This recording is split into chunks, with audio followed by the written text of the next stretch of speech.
Des kidnappings inquiétants, Mastercard qui facilite l'usage des stablecoins dans les paiements du quotidien, et la ville de Cannes qui veut devenir la capitale française du paiement en crypto.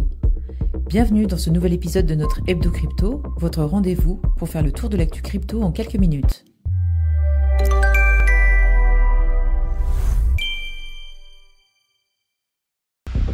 Selon un article de 01net, un nouvel enlèvement a choqué la communauté crypto. Le père d'un entrepreneur crypto basé à Malte a été kidnappé en plein Paris, en pleine journée.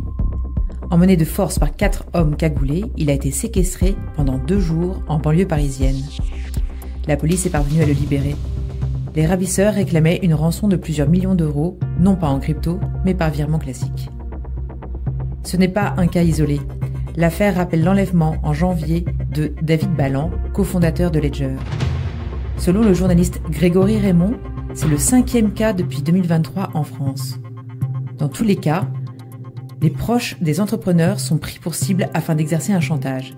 Certains membres de l'écosystème commencent à envisager la délocalisation, inquiets de cette escalade. BFM Crypto souligne que ces agressions pourraient être facilitées par les récentes lois comme la Travel Rule européenne qui oblige les plateformes à stocker les données personnelles et adresses blockchain des utilisateurs. Si ces données fuitent, les criminels peuvent facilement identifier qui détient quoi. Un expert en sécurité alerte: on pourrait bientôt connaître précisément les avoirs crypto de chaque Français, ce qui les rend particulièrement vulnérables. Dans ce contexte tendu, certaines entreprises cherchent justement à faciliter l'usage sécurisé des crypto-monnaies. Payer ses achats du quotidien en crypto-monnaie devient peu à peu une réalité. Selon Coin Academy, Mastercard franchit une nouvelle étape en intégrant les stablecoins dans son réseau mondial de paiement. L'objectif ? Permettre aux utilisateurs de dépenser leurs actifs numériques aussi simplement que de la monnaie traditionnelle. Grâce à des partenariats avec des acteurs clés comme Circle et d'autres plateformes et des outils comme Mastercard Move, les stablecoins peuvent désormais être utilisés chez plus de 150 millions de commerçants dans le monde. Une avancée majeure vers une adoption plus large des cryptos dans la vie quotidienne. Dans la même dynamique d'adoption concrète, Cannes veut devenir la capitale française des paiements crypto. La ville emblématique du Festival de Cannes se lance dans une transformation inédite.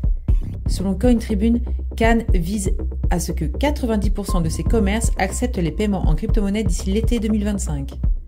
Le maire David Linard a déjà lancé ses sessions de formation pour aider les commerçants à intégrer ces nouveaux moyens de paiement avec une première expérimentation prévue rue d'Antibes. L'objectif est double, moderniser le commerce local et attirer une clientèle internationale aisée et technophile.